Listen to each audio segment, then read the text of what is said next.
here for ECSTATIC, but again, I don't think that my answer would have been different before or after the video. I still think it's a slam dunk for Cloud9. Personally, I think the heartbreak comes after, later in the game. Okay, all right. The only worrying thing here for me for Cloud9 is they haven't played this map at the RMR, right? The last data we have was in Katowice, which is, I know it's just a few weeks ago, but it feels like a lifetime in Counter-Strike. So I do wonder if they've had a few switch-ups coming in here. Maniac says there is no chance of an upset. I feel there is a tiny little chance. I think I've been very impressed with how the way ECSTATIC have played, but if we're just going to play the way of the odds, Cloud9 should still have this in the bag. If they don't, then just get them out. I mean, obviously, there's, you know, can the fact that Boomich is doing this kind of like hybrid role, can't that play to the advantage of this map? So the advantage of the map, I guess you can make a point that on the T side, you can get away with not having an AWPer, maybe more than all other maps, technically. And this is usually where Cloud9 falters, that you have maps where if the game starts in a bad way, an AWPer is going to help you find openings into complicated rounds. You see teams being down 0-4, 0-5 on the T side. Here comes the AWP, and I'm going to get a couple of picks. We're going to come back into the game. When we have money, we can use our strats. This is usually where Cloud9 falters. If they go down to that 0-4, 0-5, people will stand and look at them thinking, this is bad CS. And part of it is also because they don't have that ability to unlock the game with an opening kill with the AWP. He's serviceable on the CT side, and serviceable is the best word I'll use. It's the most generous word I can use. He's serviceable sometimes on the CT side. That's a fact. Yeah. It is a fact. He has moments. But on the T side, he is not going to yield it. What he does is he creates space. He's going to run literally, he runs. He's Fast as hell. Mighty Coyote out there. For ECSTATIC, I feel like, just trying to remember a couple of ancient games I saw. Queenix, for me, I mean, he's going to be the A anchor playing over there, and he's going to be facing a lot of pressure coming in. I personally feel, when you see the T side, I'm not sure which team's going to be starting with the T side over here, but if it is going to be Cloud9's T side, that A bomb side, it's going to be harassed. It's going to be bombarded, and Queenix has to stand up to the task. My problem is he has kind of struggled. He didn't at the RMR. Yep. He really didn't, and I feel a little bit uneasy about pouncing down on a debutant, and that obviously is running low on experience and all, but within his position, some of the tasks that he has got to do is be clear on his rotations, when to leave your spot, when not to. He made remarkable mistakes at the RMR, like being a little bit impatient with the peak, being a little bit NC, moving around where he doesn't have to. These are signs and symptoms of stress and pressure that we saw at the RMR. I'm hoping that this was discussed and that it's not going to be something that can be abused, because if you have an anchor that is a liability, the game becomes so easy for the opponent. Just a little bit of activity on the other side of the map, and here we go on the guy that doesn't know where to position himself, doesn't know how to handle the timing. That could be a problem. It was at the RMR. Even if it's not going to be a bit of a fake, if it's just going to be a straight A hit, you know, you got to at least get a multi-kill before I get taken out, or stay alive. You need to stay alive. You lose that bomb site, the smokes come in, the retakes are not going to be easy. We might be criticizing Cloud9 as much as we have so far, but you cannot forget the fact your players like Electronic, your players like Perfecto. Once they play this post-plant, it's going to be nigh impossible for them to retake. So yeah, Queenix, I'm going to be keeping an eye on him for this particular map.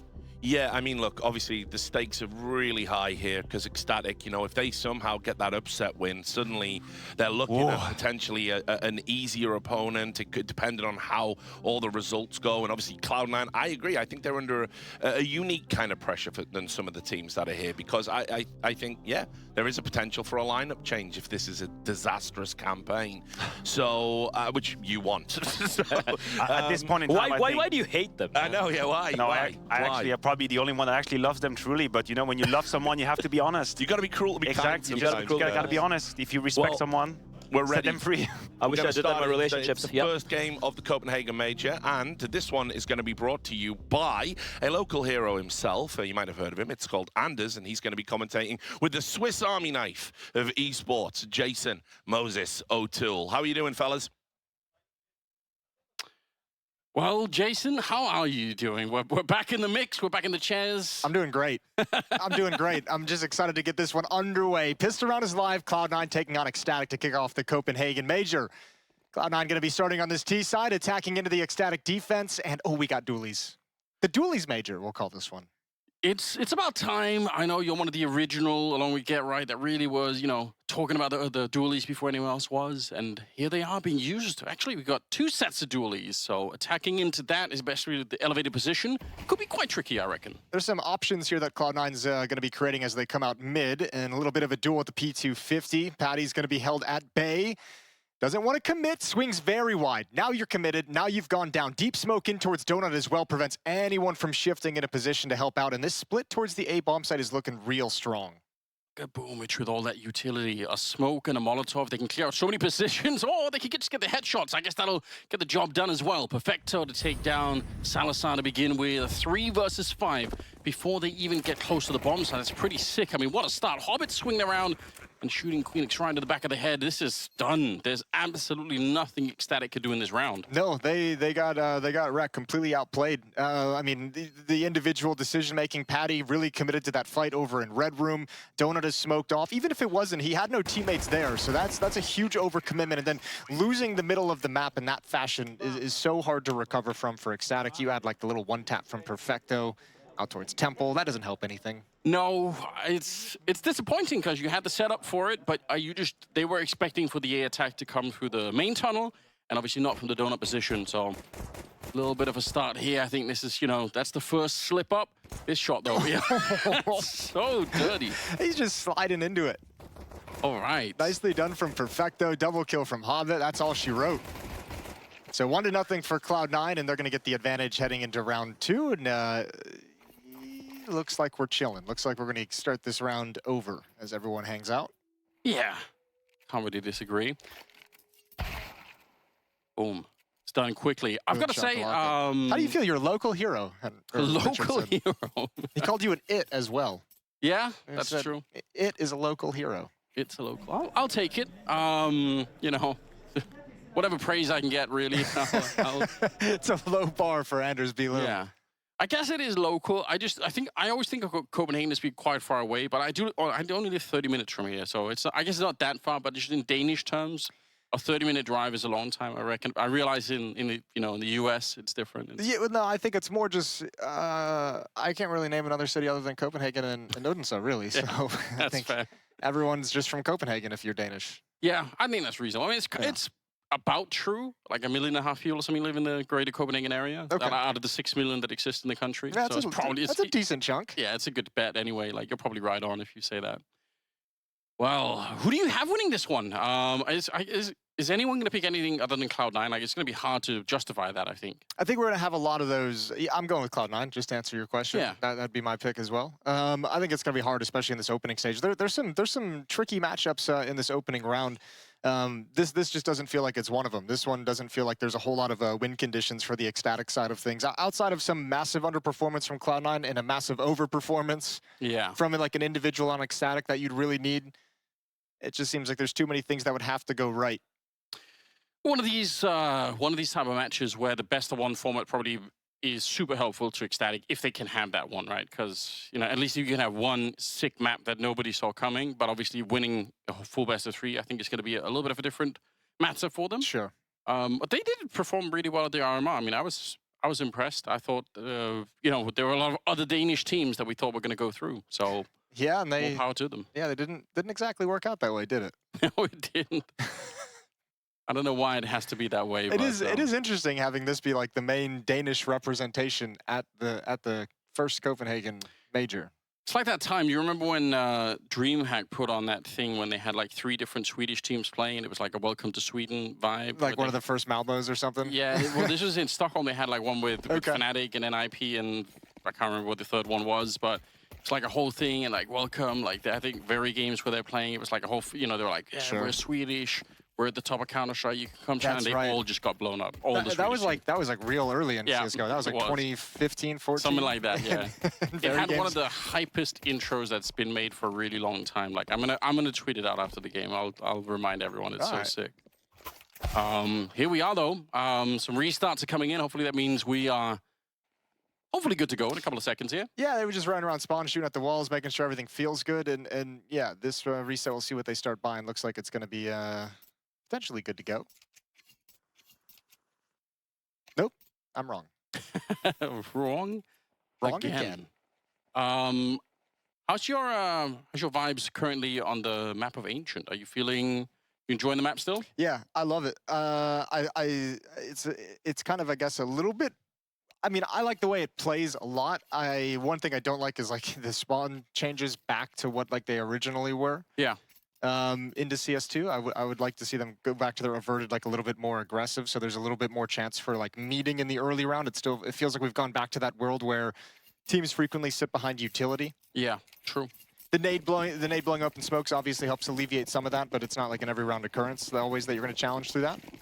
But the map in the mid round is a glorious, is a beautiful tactical maneuverability. Yeah, I've really come around myself. I think I was a little bit more sour on it to begin with, but I do kind of like it. Okay. A nice tower that's been built in the middle and knocked down by Hobbit and Ace in the second round, yeah? That's how you want to get the major started, really. Even if it's just against pistols, it still feels pretty good. Yeah, that feels so good. That stack actually backfires. Hobbit got 2 kills before he even realized it was a 5-man stack, and the verticality doesn't do anything, so Hobbit gets away with an ace. All 5 kills in the second round. And that's a confidence boost heading into the first gun round. There was no investment from ECSTATIC, so no big deal. You're going to laugh that one off. And we get started with the M4s and utility. Third round, such a scary round here for ECSTATIC again. We're talking about a bit of a miracle. I think you framed it nicely. It has to be ECSTATIC overperforming. It has to be Cloud9 underperforming. And that has to start right now. They can't really be slow out the gate here on the CT side.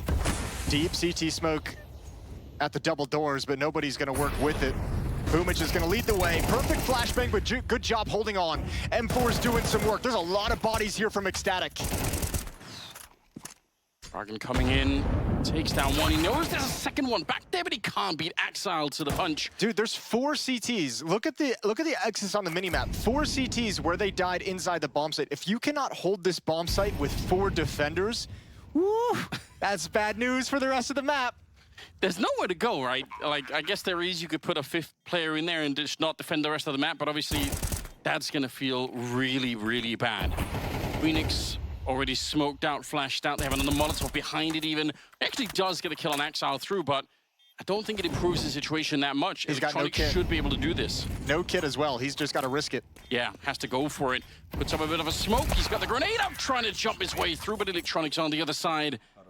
4 people defending the bomb site and still not able to come up with a victory. And most of them focused on the B ramp as well. They had enough utility down in cave to make sure that split was not really joined in any efficient manner. And it's just fantastic trading. 2 players here. Hobbit gets the trade. Next up, Axile's going to get that trade, the follow-up, and then you're like, oh, there's way more people here than I expected, but man, the fact that this collapses with all 4 players there is got to be heartbreaking, because it feels like ECSTATIC had the right read, the right shift, the right rotation, and it still doesn't pan out in their favor. Well, yeah, I'm not a lot to work with in this round, obviously. It's going to be pistols, a couple of upgraded ones, a single smoke. That is about it. You're right, though. They actually were looking at the B ramp. That's usually my #1 criticism for anyone defending the bomb side on the CT side, is that feeling that sometimes people, they show up, but they're never expecting for the Ts to really be there, and they get caught a little bit sleeping, but kind of looked like ECSTATIC were at least aware that that could have happened. Well, yeah, sure. Especially on that round when you know there's going to be a little bit of a low buy coming in. We'll see how they fare moving forward. This round's nice and easy for Cloud9 as they just shift in and walk into some fights. Again, unarmored USPs, a couple upgraded pistols with light armor, but no real stopping power for this defense. And Cloud9 now have the entire map at their disposal. Taking their time here, but can't really blame them. Again, there's so much on the line. This kind of a format, losing these early best of ones can just set you up so badly. Take it easy. It's the 5-7 to the back of the bomb site. USP, not enough stopping power to take anyone down. Hobbit having himself a fantastic start to the series. Yeah, he's it's always feels good, and they brought it up on the desk as well. Hobbit saying he felt a little bit more nervous, a little bit more stress and pressure at the RMR. Now he's in his kind of comfort zone. He's been here plenty of times. Major champion himself. Yeah. Major MVP, if I'm not mistaken, as well. It's crazy to think about, right? Yeah. Like, it was one of the freakiest major runs that really nobody saw coming, with Zeus obviously departing Na'Vi. Yes. Playing with Gambit. Like, no one thought that was going to happen. But All the way back in 2017, PGL Krakow. Yeah, what a time. And a pause taken from ECSTATIC. They want to talk things over. They get the op out on Salazar as well. The desk had plenty of nice things to say about him with the AWP, his clutch ability. Just to talk up the map a little bit, I mean, I think one of the cool things about the map is that you can do some of these more exotic plays on the CT side, where you maybe go like double into the A hallway and push forward, but obviously it's very risky, especially when you lost 4 rounds in a row. It probably feels really hard to make that kind of a play, but they need something, because Cloud9 are showing us round for round here that when they get the real estate, when they get the chance to take control of the map, they're going to do it. And doesn't look like the Danes have a lot to say about it. Well, and also, like, the next step is for ECSTATIC, right? You have to make Cloud9 kind of respect your ability on defense in some level. You can't give them the confidence to just work the map in whichever way they please, and that's going to be their first goal with this buy coming in with the AWP on board, is let's get an opening kill. Let's make things difficult. Let's make Cloud9 actually challenge and work for it, because if they just start steamrolling and building up momentum and, you know, as they go, able to access the bomb sites at will, then it just kind of turns into a very one-sided affair, and if you're ECSTATIC, this has to be the round where you provide some resistance, get around on the board, put a stop to what Cloud9 want to do. Yeah, hopefully they're going to find a way to do that. Time is running out really, really swiftly. Again, the MR12 format. MR12 BO1s can go very, very fast. They really can. They can go very, very quick. Maybe even quicker if you're actually the people playing. I think watching it, you get like a little bit of a breather. When you're playing, sometimes it's just like boom, boom, boom, and it's done. Yeah, you know, there are certain games as a player where you just feel like you kind of like snap back into reality. You're so focused on the game, and you're like, oh, we're down like 8-1, 8-0, and you're just like, I can't even really recall playing this game entirely. Like, they can go really fast, especially when it feels like a team is just supremely outmatched by the other, like in the nature of this game. So ECSTATIC going to try and slow down time.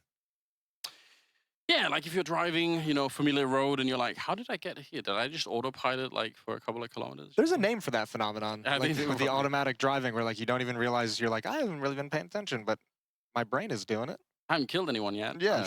I think. I've stopped at all the red lights, so it's going okay, I guess.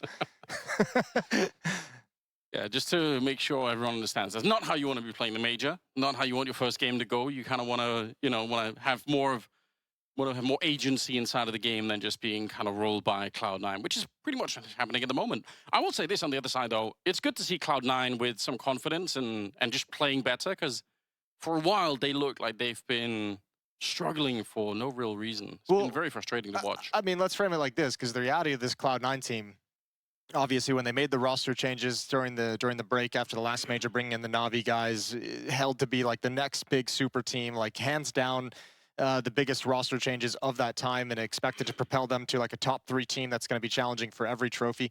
That failed.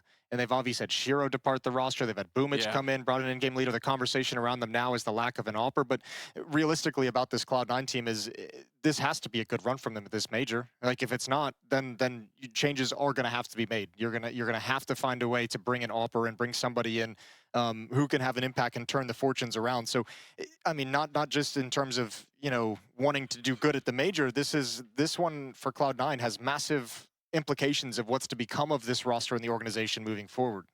Yeah, I think that's true. It definitely is. And I did the desk group bringing it up, talking about a little bit with Axel and the obvious lack of confidence that he suffered. Would have been, I think, at one point like one of the top 5 or something riflers in the world. And then in the online era, after coming out of the online era, guy was a beast. Top 3 rifler for sure. And I mean, everyone was kind of looking at his demos and how he was playing the game on an individual level. And yeah, that I don't know if it's a lack of confidence. The transition to CS2, something's not right. Something ain't clicking as well as you'd like to see a player of Axel's talents and ability. And that's one of the big goals of this Cloud9 org. It's got to be to get him online, to get him back into that shape and get that impact back in the server. Nice early smoke, but in truth, Cloud9 are going to be pushing right through. A little bit of a boost up, and he did see just the top of his head, but unable to pull the trigger in time. Yeah, they know to be real careful about that one. You can see the opening of this round as well. 3 players in middle. The B defenders throwing utility to slow down the cross towards the ledge. Molotov and nade combo to activate that mid aggression. But as utility starts to fade, they've used a lot of nades to get these aggressive positions. Cloud9 is happy to just play this slow and play it patiently. If you look at the utility, ECSTATIC has 1 smoke remaining on Queenix. That's it. And he's in donut. So these B defenders are like, we got nothing to stop anything. It doesn't feel good, does it? Cloud9 kind of letting it simmer a little bit. Expecting a reaction, which they were right about. A little flick there from the AWP. Doesn't really do anything, but still shows they kind of have a good understanding of what they like to play with. Moving forward into Perfecto. He's got the AWP, and it's Paddy to go down. This is perfectly played from Cloud9 so far. They see the aggression. Perfecto sees the aggression coming down ramp, so they take space over in cave. That's going to allow them to split into the B bomb site. There's nothing to defend. Axal's lurk activates. He shows presence. He keeps 2 defenders here. That leaves poor Nodius all alone. Wow, they've really completely picked them apart. You have Perfecto with the AWP playing deep behind the double doors. He's got so much safety, can get into cover, can take his shot. He got the pick on the aggression. Meanwhile, because you know there's so much presence on ramp, there cannot be presence holding onto cave, so you take space in that fashion. And Cloud9 just play picture-perfect Counter-Strike and work this defense. AWP hasn't even fired a shot for Salazar. Hasn't been involved in anything. And now it's just the plan to save the weapon. Could put this round in the Counter-Strike schoolbook, couldn't you? This is beautiful. Even the slowdown once they realize there are no more grenades and they see it coming, that ECSTATIC, when they don't have more grenades, they probably have to move forward to try and get some information, at least to make up for the lack of grenades.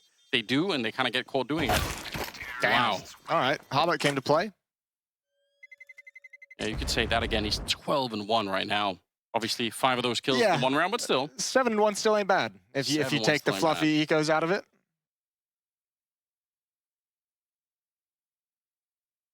Boomich, could see he can hardly sit still in his chair. He's just electrifying at the moment.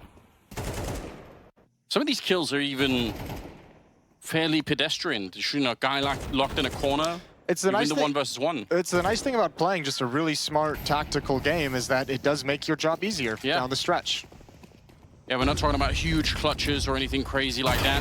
5-7, just getting completely out-timed on that one. And this is what I mean by, you know, trying to slow down and trying to temper the confidence of Cloud9. I mean, they know they're up against a half buy, so there's not, you know, a whole lot of danger to it, but still just an A rush, and Hobbit just kind of even swings through the edge of his smoke just as it plumes, able to grab an easy one.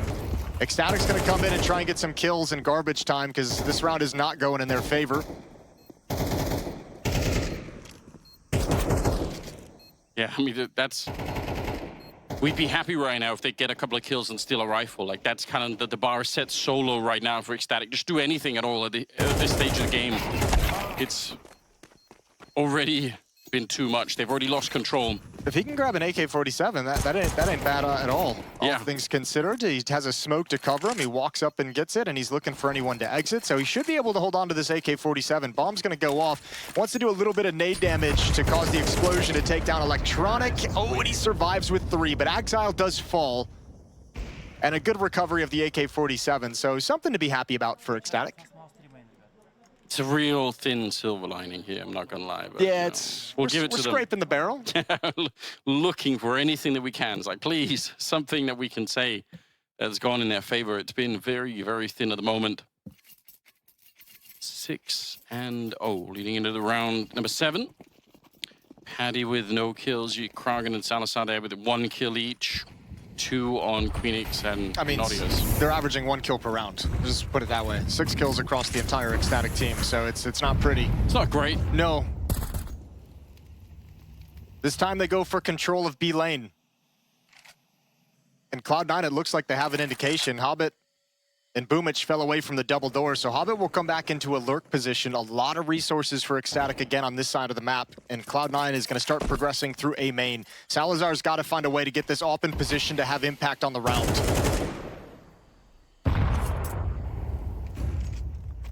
Yeah, if they hit the A bomb site a little bit early here, if Queenix is going to be alone on that position, that's going to be really rough, isn't it? They're missing a timing window, Cloud9, but it's okay because the window is wide open. there's still an opportunity, although a defensive smoke at A main, I think, kind of ruined Cloud9's idea. So this is actually pretty nice now from ECSTATIC. With that defensive smoke in A main, it allows them to have 2 defenders there. 1 player is aggressive in mid. They control B lane as well. They have a lot of information on the map, and they've at least slowed Cloud9 down. They've taken away, you know, plan A. But plan B is still dangerous. They are pretty much out of grenades here, so it has to come down to just the raw mechanics. Queenix, good, and a little bit of a follow-up here. Kragen trying to do the best that he can. They do line up for him. A big double kill. Actually, triple at the end, and he'll close it off, finding 4 of them. That is absolutely what they needed. Yeah, that one is really nicely done. And Cloud9 just kind of get funneled as they move around this map. They lose control of B lane. They don't have control of middle whatsoever, and they really just get funneled into that A main hit, and ECSTATIC is ready for it. First round on the board for ECSTATIC. It took some time, but We got there. Yeah, we got there. Well, and nicely for them, 4 players survive in that victory. They recover an AWP, or they still have the AWP on Salazar, I should say. He didn't go down.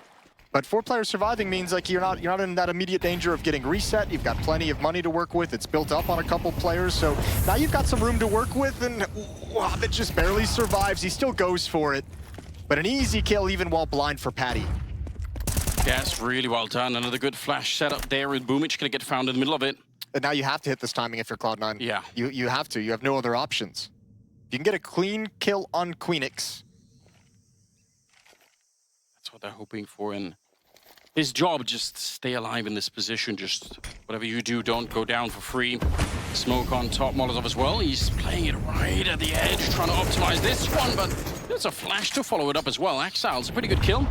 The trade is there, and the rest of them are starting to rotate on in, so there should be no more surprises here for the CT side. Tick of the Molotov's going to let him know that Kragan is very close behind that smoke. Now the real issue is Perfecto doesn't feel comfortable finding a new position. He's stuck inside the bomb site, so Electronics got to stand tall and fight with him. A little bit of a spray.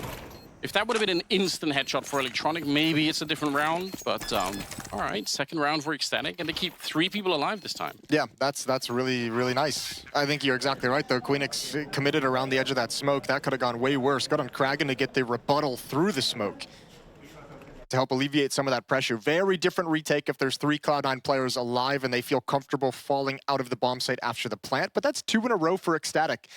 They're going to try and claw themselves back into this map. Starting to look good. I think the Cloud9 timeout right now is to discuss how exactly B lane is being controlled by ECSTATIC, because you have an opening double kill from Jaguar in this round. Previously, 2 rounds ago was just complete B lane control that Cloud9 had to back away from. So the conversation now is do we want to fight for that? Do we want to try and exploit some of that early presence and go elsewhere with a little bit of gusto? Or how can we make sure this doesn't happen again? I mean, there are definitely ways. I think in the meta right now, you see sometimes teams just hit the A bomb side really early because a lot of CT sides will have 1 or none in the A bomb side to begin with. So there can be a timing window like that where you can just kind of get there before anyone else shows up. And obviously, Cloud9 can't. Ooh, hold the phone. Fast out mid, running right through the Molotovs, extinguishing them. And Axal's got a wide angle. Kragan comes back, and he's been an impact player. He's out of the fight. Trying to get the spray through the smoke there, and they know that someone else could be in the middle. Look at how weak this leaves the B defense. Cloud9's going to be happy with this 1-for-1 trade, this 4-on-4 now in the mid round. Yeah, they definitely will be smoking it off. Waiting. Oh, it's so close, but actually, Naughtios on top of the smoke. I can't believe he won that fight. Looked like Axal knew. Yeah, I think he did. I think he realized that smoke was a little bit shallow, so he was looking for that exact peak, just fires off a little too quick. Hobbit now, good game from him, but he's shut down as well. ECSTATIC, it took him 6 rounds, but they're in the game. Now they're starting to control things from the CT side, and this is looking much better. That's a really long time to war bump into a game, but, I mean, it's not done yet. Love this mid position. They're really far back on the B bomb side. They're playing it well. Yeah, I was going to say, I like the passive B defense at this point. You're just watching for them to commit. You have such a massive advantage. You don't actually need to hold on to the bomb site, especially as you mentioned, that mid position can be a very fast flank. Boomich is just going for the bomb plant. That's victory of sorts in this round, but a win here, near impossible, and he won't expect the timing on that flank. So 3 now for ECSTATIC, playing 6 for Cloud9. What a round from Naughtios. That's like that middle fight that he wins both of them in there, making all the difference in the world. And yeah, good with the flank as well, but still. The early kill on top of the smoke against Axal is probably what really made the difference. Okay, this starts getting a little interesting now. Cloud9 yet to, even out of a timeout, yet to find the solution, the fix. The mid play, I think, actually was successful. I think they're happy with it, but losing the engagements after the fact. Axal getting picked off over the top of the smoke.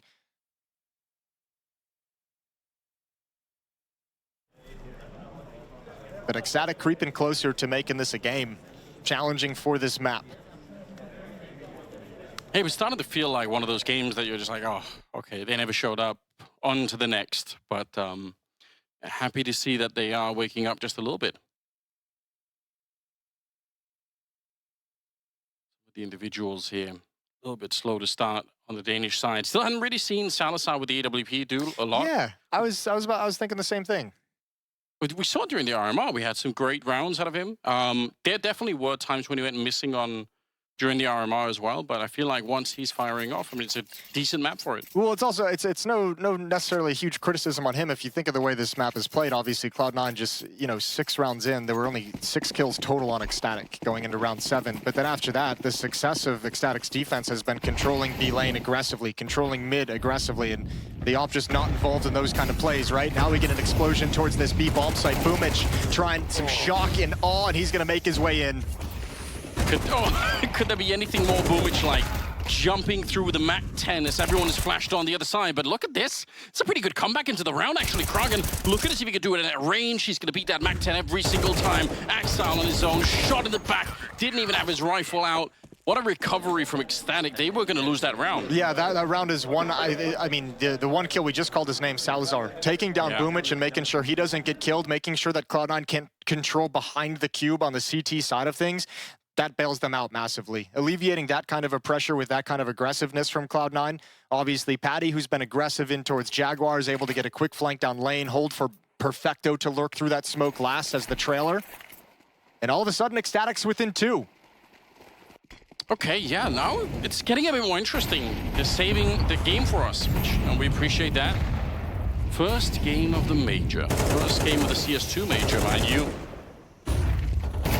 Good stuff here. Hobbit. He was flashed. You see that flash coming in from the CT side, but it wasn't quite enough, and Paddy's dead as a result here. Yeah, Boomich. He knew someone was waiting for him. Going to be taking down Queenix. It's a little bit too much of a good start here for Cloud9. How will ECSTATIC bring this one back? They almost have to risk something here. Oh, the risk is Kragan. Now you have the op in position as well. Electronics already creep past it. He hears those footsteps. He's going to step right through this smoke. He knows there's not enough players to watch for this kind of a play.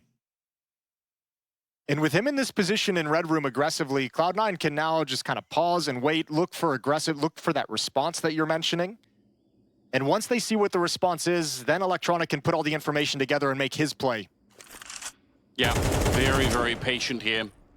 They knew someone had to be coming, and they're not wrong about it either. Flash around the corner. Even if Nautilus wanted to push out into that one, he probably cannot. And Electronic's gonna wrap on this B bomb site. Nautilus can't really do anything. Boomich goes down to the op. All right. Look at the health on Hobbit. He's so low, but still alive. Another triple for him. He's 18-6 right now. The more veteran players inside of the server. Maybe the most veteran player in the server. Yeah, perhaps outside of Electronic. Crazy. It'll be a 7th round for Cloud9. They're really doing a great job once again. I think big difference here, getting this one last round on the board. Getting this last op as well. He's boxed in. Yeah, you're right. Oh, he's trying his best. Smoke on one side, fire on the other, trying to see if he can pull off some sort of magic trick inside, but instead, headshot through the smoke as Perfecto takes him down 7-4. One more round of the first half up to come. Yep. We'll see if Cloud9 can build on this lead or if ECSTATIC can keep it as close as they possibly can. This time, this has worked so many times throughout the half, but finally Cloud9 put a stop to it, looking for that exact flash peek that Patty's done a number of times to get a double kill, to control that lane. This time they shut it down, able to pick this defense apart. Such an advantage very early on in the round that ECSTATIC just didn't have a whole lot of good options to play. Deep utility. Oh, that is, he's run into 2 grenades. I thought they were going to get slowed from the first one, but they still did the brand boost somehow. It didn't slow them down, but they've taken a lot of damage just to get this mid control. Nice blowing open of the smoke there in the middle, but somehow Kragan, in spite of the earlier grenade damage, quicker on the trigger and actually getting the frag. That's an interesting way to get the kill. I think Electronic tucked into that corner didn't actually have an angle to really spot him all that well. Nice idea. They knew the mid-aggression was going to be there, but it goes the other way. So 4v5 for Cloud9. Going to try and convert after an opening kill loss, and Boomich misses the jump up, so a little bit of noise made. Still 3 defenders at this B bomb site, and this time they've emphasized holding on to Cave with a vertical stack. 50 seconds on this one. It looks like Cloud9 want to end at this B bomb site, but I think they almost have to apply some kind of pressure in middle. Make ECSTATIC think that there's potential for Red Room, although Queenix is watching that. Now they're kind of stuck in cave. The stack works beautifully. How has he done so much? That's Krogan getting 3 kills. Remember, he got double naded in the middle and put down very low on health. He gets a 4th once again. My God, he's out of control in this round. Goes for the ace, but will be shut down by Perfecto. But you've got to assume that he's done plenty enough here. 20 seconds left. Don't see Perfecto winning this one alone with an AWP against 3 people. Can't believe that the round started so badly for Krogan, and still he ends up here. What a half he's had in terms of recovery for ECSTATIC. Remember, he got a triple kill in the first round that ECSTATIC put on the board with a large push towards the A main and into the A bomb site. He shut that down. Here he gets this quad kill. You had an impact from Nodios, who had 1 round, Patty, who had a good round, and all of a sudden, ECSTATIC is right back in this. They're within 2 going into the second half pistol. So not a bad recovery whatsoever from the Danes as they're looking to cause it upset. So shuffling the sheets, going over to the CT side of the playbook. Or the T side of the playbook, excuse me. Yeah, see if they could do anything here. I think winning a pistol round is going to be really, really important for them. But I'm impressed. I'm impressed they managed to make this kind of recovery. It didn't look like that was going to be happening at all. Cloud9, so comprehensive with Hobbit. Just spearheading his way through the early part of the game there. 7-5 is the scoreline going into the second half. You can see Hobbit there at an 18-7 scoreline. That's pretty ridiculous. Yeah, that's beastly. Although, a scoreline like that, and then you look up at the main scoreboard of 7-5, and you're like, man, I feel like we should have had maybe a couple more than that. Yeah. Blame the teammates, I always say. Name and shame them. All right, ECSTATIC. Utility is going to be coming towards the B-bomb site. They're going to split this. 2 coming up ramp late. The main thrust coming through cave with Utility. Boomich is going to spot it out with a quick jump and then fall back behind the smoke. Hobbit's got to be real careful at this angle. Tapping away with the USP, but it'll have to be a 5-on-5 retake. No picks through the smokes come in. And good utility from ECSTATIC has at least netted them a bomb plant. At a strong post-plant position. Yeah, this has actually worked out incredibly well. Wish they had another Molotov to try and stop the bomb from actually getting defused, but they don't. Shot right through, and as it fades, look at the aggression coming out from the T side. Krogan lands a headshot as well. It's more time off the clock here, and he's going to keep it going. The clock, it's got so many bullets, and he won't stop here. 2 versus 3. Krogan looking to do a little bit more. He didn't even reload. Finally, he's going to get a chance, but it doesn't even matter. Queenix will take the rest down. It's a beautiful round from ECSTATIC. Yeah, really is. Nice and simple. Utility up in the 2 choke points. Nobody inside the bomb site from Cloud9 playing it passively, and the retake just gets shut down. I don't think Cloud9 expected the battle to occur just as that smoke faded, right? I think they thought they'd be able to kind of get that long angle to kind of wrap around the cube. But ECSTATIC was right in their face from the moment those smokes disappeared. Good P250 work from Queenix down the stretch, and ECSTATIC get that all-important pistol round, now within 1.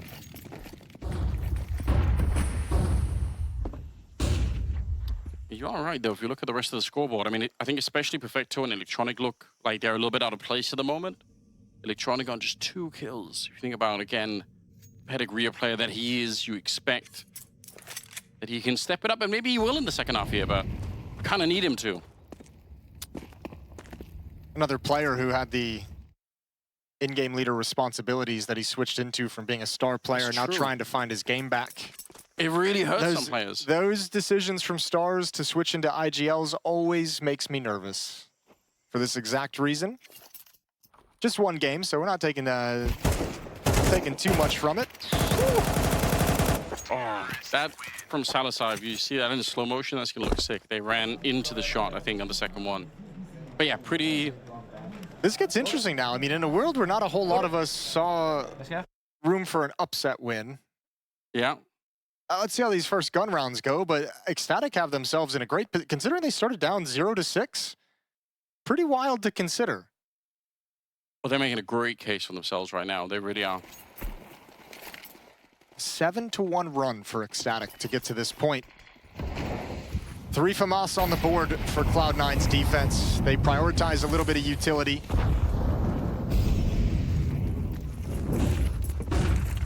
All right, here we go. Quick into the middle. Electronic. It's a pretty good kill with the FAMAS. Axal there to follow it up, and flashes are going to be coming out into the middle. They're actually bumping into each other inside of the smoke. It's Axal lining up a double kill.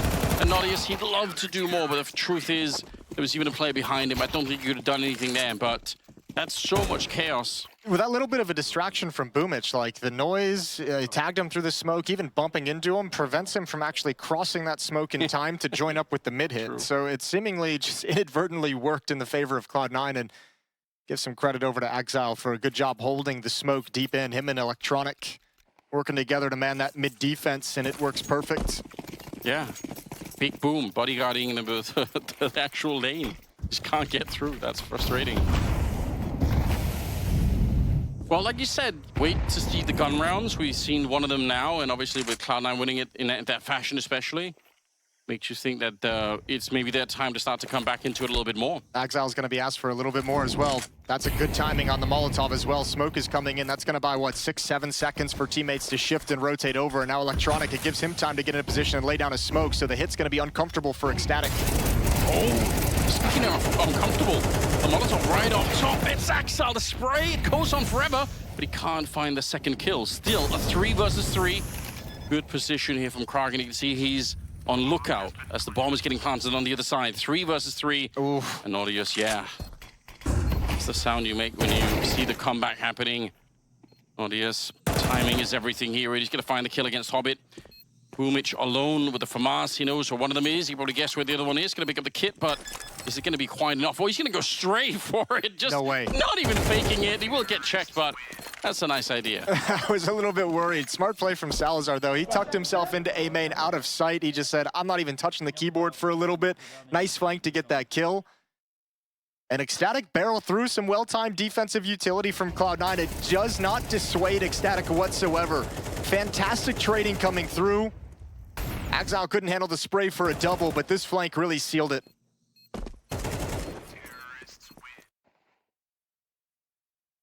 That Molotov that goes to the back of the bomb site so that the reinforcing player just can't do anything. What a frustrating experience.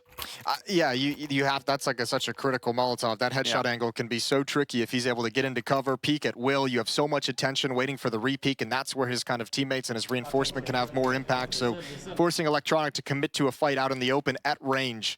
It's the kind of grenade that really levels the playing field too, because the CTs had put down smokes in the main entrance, so you have the disadvantage of running out of a smoke. But it makes up for it when the other guy's standing in fire. You're like, all right, cool, we'll trade it like that. And let's be real, it's an easy Molotov to know. It's not a tricky lineup. You bounce it off the wall. You can, if you know your geometry, you're fine. Geometry, trigonometry. Yeah. Yeah. You know, all the math. Yeah, something like that. There's no excuse for you not to know that Molotov is my point. Everyone learned that. Yeah, or to not know geometry. That's also important. Like, everyone always says, like, oh, what do I need to know about, I can't even pronounce it. Yeah. What do you need? Everyone says it, huh, Anders? Yeah, everyone says it, Jason. Sure. That's why I won't. I'm not like the plebs. I won't say it. Yep, well played. All right, little bit of a labored buy for Cloud9. Not the ideal time to have this coming out. MP9 on Hobbit, CZ on Boomich so he can get utility. FAMAS on Electronic. And just due to the... Oh, that's nasty. God damn. Electronic is no more. Having himself a rough game. Up to 4 kills, sure, but... And it's early access, early in the round to have access into middle. Oh, nice dink. Patty's going to be forced passive. Oh, no, he's not. Not at all, actually. How is he doing so much damage? Exile falling back. He's almost got a triple on that one. So much output, but is it going to be quite enough? They still have the bomb site. And they are swift to put the bomb down here at ECSTATIC. They're not really delaying it at all. What can Cloud9 do in this one? They're so far away. They're already pulling back. That's a really good assertive call from Cloud9. You get that mid pick real quick and easy, and you know that's going to be the next defender. Remember, Electronic, the guy we saw slide into the bomb site as well. You know that's the support system for the A bomb site. Anyone else trying to recover that position from the B bomb site is going to be 2 or 3 seconds late. You could see Boomich turn the corner and CT spawn, and Queenix is already swinging wide into the bomb site, holding him at bay. So a good call to exploit the kill that you find in middle. And Exile did actually a ton of work, all things considered, the position he was in, just not able to slow down that hit whatsoever. And ECSTATIC has taken a lead. It's now a 9-2 run. From 0 to 6 to 9-8. Cloud9 fans in shambles right now. I can't believe what I'm seeing. If you started watching the start of this and you were rooting for Cloud9, you would have been on such a high, and then ever since, it's just your face like slowly crumbling up more and more. Like, no, why? Why is it happening? And it's not the first time that we've seen this from them. Like, it's just there's something about this lineup that is hard to get super excited about. They are one of the heartbreaking teams. Yes. Molotov going to get extinguished. 2 players trapped inside that smoke in Cubby. Not aware of any pushes, so having to deploy Molotovs to make sure nobody can swing on this fragile position.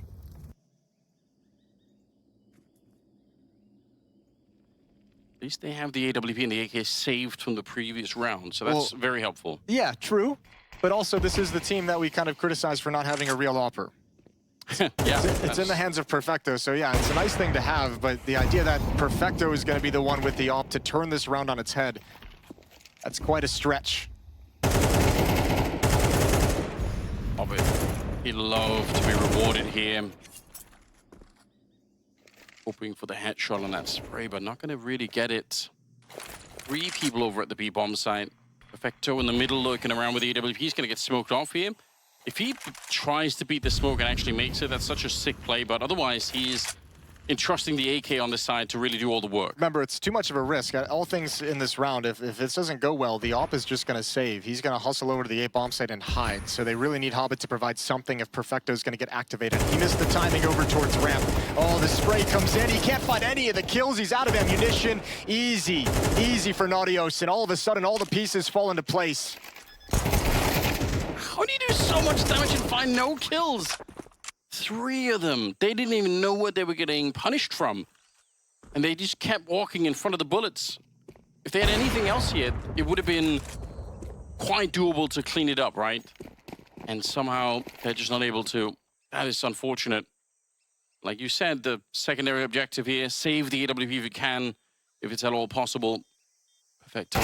Going to be found right away. 10-8. Jason, what is happening? Why is it happening? Yeah, the majors get weird, man. The majors get a little bit weird. ECSTATIC looking to cause an upset in the opening match of the Copenhagen major. And they're just 3 rounds away from doing it. And Cloud9 have yet to win a round that settles the CT side. They have yet to win a round that allows them to actually take, get a tight grip on this defensive side that's convincing enough to say, we've shut down what ECSTATIC likes to do. Now we're in some control. Now we can play our game. They've been labored. They've had low economy buys. They've had FAMAS. They've had CZs and MP9s. Cloud9 out of this timeout better turn it around immediately because ECSTATIC is marching towards that upset. And you couldn't have asked for a better start. It was so flawless what they were doing, Cloud9. They were absolutely running them over. And they were giving out a lot of praise to, like the tactical understanding when they were on the T side at the beginning. They were really picking apart the Danish defense every single time. And then, I mean, especially Kragen started to get back into it. Had a couple of back-to-back triple rounds. Yeah, you got to give him a lot of credit. He's the one that got this team started, even to get their first round, and he's continued it ever since then. And look at this call from ECSTATIC. It's sick, isn't it? It's what I talked about in the first half. Sometimes they just call out a spawn. There's nobody at the bomb site because they're in middle. And I mean, this is just calling based off the success you've had, right? Yeah. Oh no, Cloud9, 5-on-5 retake, and that's a rush without using a whole lot of utility. There's still a smoke, there's still an extra Molotov to delay the retake even further and make it disjointed. Cloud9 have a real decision to make if they even want to go for this. I think they've got to investigate and see if they can get some kills at the very least, but it's a big risk. It's so risky. It's one of those rounds where if they get one kill here, they're definitely going to go for it, and they might lose everything. A little bit of a shot. Hobbit gets one in return. They're still committed to it. It's all the rifles on the line here. This is it for Cloud9. They must win it. Defuse is happening still inside of the smoke, and they actually do it. Hobbit on the lookout. I can't believe it. That's beautiful. That's so beautiful from Cloud9. That is just creating chaos. Smoking the bomb, get on the defuse, and have everyone else hyper-aggressive to make sure the attention of ECSTATIC cannot be on spamming the smoke for the diffuser. And everyone from ECSTATIC is so passive. Molotov forces one player into Temple, 2 in A main. There's not enough bodies actually preventing Cloud9 from entering that bomb site for the retake. Not enough people there to prevent Cloud9's first step. we talked about heartbreak. If ECSTATIC end up losing this game, this is the round they're going to look back on every single time. They're going to say, we had it. 5 people alive with the bomb planted. Now they're going to try and put some pressure on the middle, but there's 3 people here. Same setup for Cloud9. 3 in the middle, nobody at the A-bomb site. They just say, you're not going to do it again. You're not going to rush the A-bomb site one more time. And we're going to call you on that. Oh, my Lord. That retake might be momentum shifting. That is such a huge round. ECSTATIC has got to feel so devastated, getting into the bomb site clean with no issues, 5 players alive and still losing it. And now you just get shattered in the follow-up round. This might be one that turns the tides back in Cloud9's favor, on the verge of evening things up at 10. That's easily what loses you the map. Speaking of confidence and even the money to go with it as well, I mean, this is devastating right now. Oh, good timing. Good timing. I think Hobbit, he was walking away, shifting away very, very slow. He must have heard a footstep to turn around and drop that smoke, and it was needed because ECSTATIC was starting to probe into that B bomb site. Salazar, Queenix, and Naughtios trying to find the solution. All 3 players over in B lane. Perfecto's up in Donut to make sure they can't fall back. They can't readjust across the map to the A bomb site, and 3 defenders here in a very strong setup. Well, they're going to get this cave position down, but how much is it going to help them? One more smoke on the ramp. That's the last defensive piece of utility that Cloud9 have. Yeah, the rest is on Perfecto, and he's, like you said, miles away. So it's up to this. 22 seconds. Electronic kind of looking for it, and they are aware, but it doesn't even matter. Bomb just barely getting planted. Salazar on his own. Very low on health and completely isolated behind the pillar. It's going to be Hobbit to find him at the end. His 25th victim there. That ties up the game, 10-10. Really, really smart, experienced play from Cloud9 as well. Just playing right behind that Molotov, allowing them into the bomb site, not trying to overextend too aggressively. And now salvaging AK-47s for the final stretch of this map. We're all tied up at 10, so Cloud9 have their rebuttal.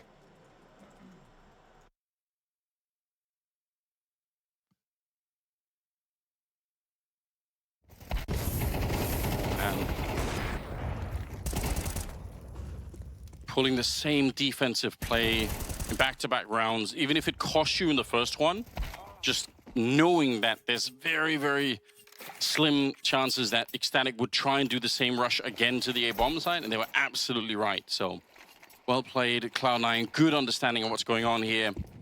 21st round is coming up. 3 MAC-10s, fast-paced. Yeah, straight into the bomb site. They tried it at A and it worked. Now at the B bomb site, Hobbit, even blind, is able to get that kill. He keeps it going. They line up for him, and it's 3 shots before they finally take him down. Naughtios in the 1 versus 4 here. It's a good start, but it is not going to be quite enough. Those like half-by MAC-10 rushes towards a B bomb site, everything falls onto that first kill. The fact that Hobbit survives, then all of a sudden Cloud9 know what's happening. And that's when counter utility comes in. That's when Boomich just chucks a flashbang into the sky over the cube and it activates Hobbit for repeaks. No one can get this trade kill. Tucks him in nice and safe, waiting for the flashes. And it's just absolutely perfect. Might even say, Jason, that first kill becomes a vector, since you were so excited about math earlier. Okay, well done. There you go. Is that the word you were searching for the whole time? No. Still don't have that one, huh? My brain is really almost not working, Jason. Sure. I'm not gonna lie. I'm doing my best to cover it up, but you know. It'll get there, it'll get there eventually. Yeah, by map 3. Yeah, something like that. All right, Electronic gets a gift. He was aiming at Kragan, finds Patty through the smoke. He's traded off. It's 1 AK-47, a hero AK on Kragan, and why not? He has been the hero in this game for ECSTATIC, so give him a chance once again. 5 versus 5 with a bomb planted. That's the round that you're not able to put through. It's the knockout punch if you win it, and it's gone the other direction. Heartbreaking if you don't. I like to talk about this a lot, but there are some rounds you just remember forever. Oh, you think that's going to make the difference? Naughtios? I mean, it's going to at least get them a bomb plant. Okay, yeah, that's a good start. It'll definitely give the $800 bonus that can maybe secure things. Boomich hearing the footsteps. He knows they're coming, but what a great spray! Boomich! 4 kills. He heard the steps. He knew they were tap dancing on the other side. He even knew one of them was going to jump through, and he still got every single one. I don't know. I don't know if ECSTATIC was entirely ready for that swing. As weird as that is to say, that first player jumping, I don't even mind it. But everyone after that was a little slow to get into the trade game, and Boomich is able to line up 4 kills with 1 magazine. That looked like a panic moment when you're like, oh, they're actually coming for me. I'm alone. No panic in Boomich whatsoever. I think there was I mean, obviously due to the weaponry, a lack of confidence in being able to hold off things individually, but they just line up way too much, and Boomich is loving life after that. He was real nervous, and that swing gives him all the kills, and 12-10. ECSTATIC made a game out of it. They've got 2 more chances to take this into overtime. This has got to be heartbreaking, though. What a massive run that they went on to take control of this map, to take a 1-round lead, and from there, Cloud9 shut the door. It's the way that they got here. They've ended up here in the most painful possible way. It was a 10-2 run to take a 10-9 lead. That's what I mean. Like you're on top of the world at that point in time. Like it feels like you've absolutely figured it out. And that 1 round, defusing inside of the smoke with the retake from Cloud9. It was a beautiful retake. You got to give credit to Cloud9 for that one as well. I think I said already at the start of it, I don't think they should even do it because it looks so risky, but obviously completely wrong. Like, they absolutely knew what they were doing. Real sick, wasn't it? Here we go, grenades into the middle, but it's all for show. Nobody really on either side is fighting for this at the moment. It could be another B finish here if they can find one good entry, but Cloud9, they're 1 round away from winning the map. They've at least, the defense is passive now in middle. They got out quick enough and emphatically enough that Cloud9 don't actually want to mess with mid, so they forced Electronic to take an off angle and Donut. They forced Perfecto with low HP back from middle. They've opened up access to Red Room. What can ECSTATIC do from here? They've got 1 smoke, 1 Molotov remaining. Other than that, it's just a plethora of flashbangs. Good little Molotov, just to clear out the first part of the cave and make sure that no one's hanging around. And he was flashed in to take a peek, but this position in middle from Kragan, I think, is the interesting one if they can play around it. Hard thing is, because they forced the defense so passive at the B bomb site, Kragan's got to be real nervous about this being watched, which it is by Perfecto at range with the AWP. And the other hard thing is, with 1 smoke remaining for ECSTATIC in the rest of this round, what's your best percentage to win? If you have 1 smoke, they think it's the A bomb site. Kragan to cut off rotations, lurking in Red Room. Okay, well, in terms of numbers, they're not wrong, but what a Molotov to put down at 29 seconds. That's going to really slow them. In the middle, it's Perfecto. It wasn't even Boomich. It was at range. The AWP all the way from the back of the B-bomb side, and now Electronic finally getting his chance in the sunlight to get a couple of kills here, trying to find their way back, but Salazar is on his own. 10 seconds for a 1 versus 3, and they're right on top. Oh, the shot rings through. Perfecto no-scopes him, and Cloud9 to pick up the series. Man, what a battle, though. Credit to ECSTATIC for coming back into it, but Cloud9 avert a map 1 devastating upset. Good rebuttal off of a team retake into the A bomb site, and from there, Boomich gets activated. Agzal has a good game. This is fantastic from Cloud9, and that's just map 1.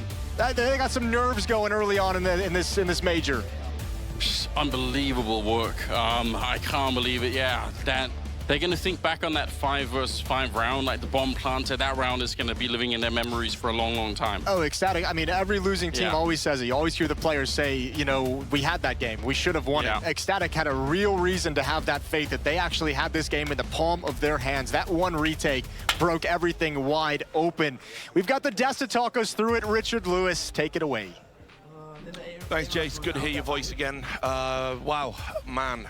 Welcome to the major. It's going to be a hard game to analyze because there's so many emotions to even talk about before we get to the minutiae of what happened in the game. You know, ECSTATIC, it was there for the taking. I mean, it really was. Yeah, I think this is where we have to start. Like, even though we painted a very grim picture about ECSTATIC and how they, on paper, had no chance to go up against the ogres of Cloud9, it's not the reality of the game we saw. We saw an ECSTATIC that was ready to battle, coming back from an 0-6 start, which is supposed to be basically the doom and gloom scenario. A lot of resilience, coming back into the game, tactically as well, very good ideas, knowing how to sort of fight for middle without overcommitting, putting a little bit of a wrench in the plan of Cloud9. So I want to start by giving props to ECSTATIC because I think they do deserve a fair bit, but then there is a heartbreak. Character, right? Yes, they did. into it. And that is something which we've been seeing time and time again from this team during the RMRs as well. And as you pointed out right there, Matthew, like, 0-6 down. 0-6. 0-6 down. They had some good ideas, though. I go back to round number 3, their first buy round. They stacked 4 players towards B for that fast B hit coming in from Cloud9. They had some pretty good reads, but they were looking a little shaky. The individuals, some team kills coming in, some kind of shaky sprays and whatnot. But once they switched on, once they're like, all right, guys, we're here to play right now, they were one step ahead of Cloud9 the first half, and now they're winning like multiple rounds in a row. And Moses said it, we were talking about this as well in the green room. It's that one round, that 5v5 retake, where the call was perfect. They run into the A-bomb site, they get the bomb down. It's a postman, and we're like looking at Cloud9 like, surely you save. You have no control whatsoever. Surely you save. They go in for the retake, and they somehow pull off a miracle. And ever since then, and from that moment on, we're like, it's done. Cloud9 And look, this. a couple of things. I mean, first of all, they've been dragged through that game by Hobbit. That Hobbit bows to no man. He's had his one pop-off game in 20 that he does. That's experience talking. But, I mean, there was a couple of notable... I mean, yeah, obviously, the standout Look, player. you say a game out of 20. A couple of notable absentees in the performance there from Cloud9, Yeah, I right? think a game out of 20 is not being fair to Hobbit. I do think there's been an uptick in CS2. In CS2, He's been yes. up there, and he's picked up the slack that some of the individuals in Cloud9 weren't able to put through. Yeah. You got to say as well, when you start in the second round and get an ace against pistols, I don't need you to explain to you psychologically how good of a situation it is to be in. You basically have all the pressure of sort of missing your first game, vanished. That's the ace that I'm talking about, round number 2 from Hobbit. It just put him on track. Like if you compare his time to kill between Hobbit and Electronic, and you can make a case that Electronic is a stronger player, but in this game, the time to kill for Hobbit was much cleaner. He was online ever since this moment. Well, Electronic, I mean, he was one of the notable absentees I'm talking about. We highlighted that going into the game, that the duties of being this IGL and kind of having to focus on that. And, obviously, Cloud9 is a unique team. They swapped the AWP around here. We're talking about Boomich's performance on the AWP. They found a solution to it. It's called Perfecto, apparently. Listen, I don't know what they're doing. Like, a second best rifle right now, at least in current form, and you're giving the AWP responsibilities. He did kind of start to wake up a little bit in the latter half of the game, but the first half, he was getting nothing with the AWP. He got maybe 1 or 2 kills. We even looked at the stats. Yes. How many kills he's got in the past 12 months? He's got 30 kills with the AWP. What's happening? Why are we even debating? Why are we entertaining this idea? It's baloney. We know it's baloney. He should not be an AWPer. That's it. But he's AWPing, man. Yeah, but he shouldn't be. Like I agree. I refuse that we entertain this idea and we qualify it. You talked about round 19. Let's talk about round 19. We should hone in on it a little bit. Yeah, this sure. retake, The moment where it all goes wrong, Danish CS fans might want to look away now. Yeah, definitely. This is such a great call, by the way. Yeah, the call is perfect if you're ecstatic. You've basically completely fooled the defense. Cloud9 started with a strong mid, and then here you have this sort of eerie, silent moment where everybody can take strong positions, and Cloud9 is supposed to be checkmated out of it. Yep. But the utility from Cloud9 being used, where the way they pushed the second smoke, the way they used the Molotov to burn in front of Temple, that brokey position right there, the move from Perfecto on top of that little shield, that is perfection, no pun intended. And I just want to say, emotionally, this round breaks you if you're ecstatic. Yeah. Once you call the round, once you take the bomb site and you plan at 10-8, mentally you're thinking, oh my God, we got them. We got them, that's it. And then you lose the round, and you're looking left, right.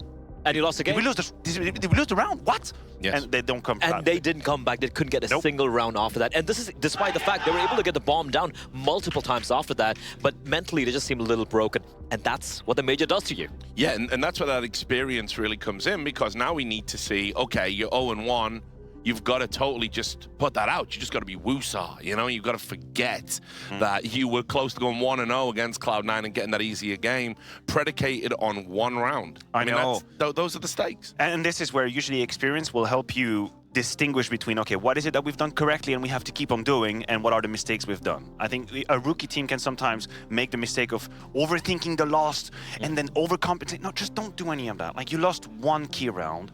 You had a bad start to the game, and if I'm the coach, that's where I'm honing on in. Like, why did we go down 0-6? Why did it take so long for us to start playing the game? Because once they did, we had a game, we had competition, and if anything, the chances of ecstatic in this opening stage, I see, are much higher now than before the game. I didn't think they stood a chance, a dying chance in hell against Cloud9. They had a chance here. Yeah, and just quickly, I mean, positives for ecstatic in the performance, though. I mean, there was some good individual moments, good resilience to come back from 6-0. They could still surprise here, right? I feel feel like, for me, the fact that Kragan continues to deliver for this team, he's been the highest rated player, the consistent, the foundation upon which his team is built when it comes to his fragging output. And he was again delivering here, multi-kills after multi-kills on a comeback they had in the first half. Salazar was a little quiet. Again, that's my thing with Salazar. You called it. He can completely control the server or can completely disappear. And I feel like, I don't want to put it on one guy, but maybe a couple of good rounds coming out from him. Maybe if that AWP was putting in a little bit of work early in that game, this could have been the game for ECSTATIC. Maybe not a demo to study if you want to be an AWPer at home.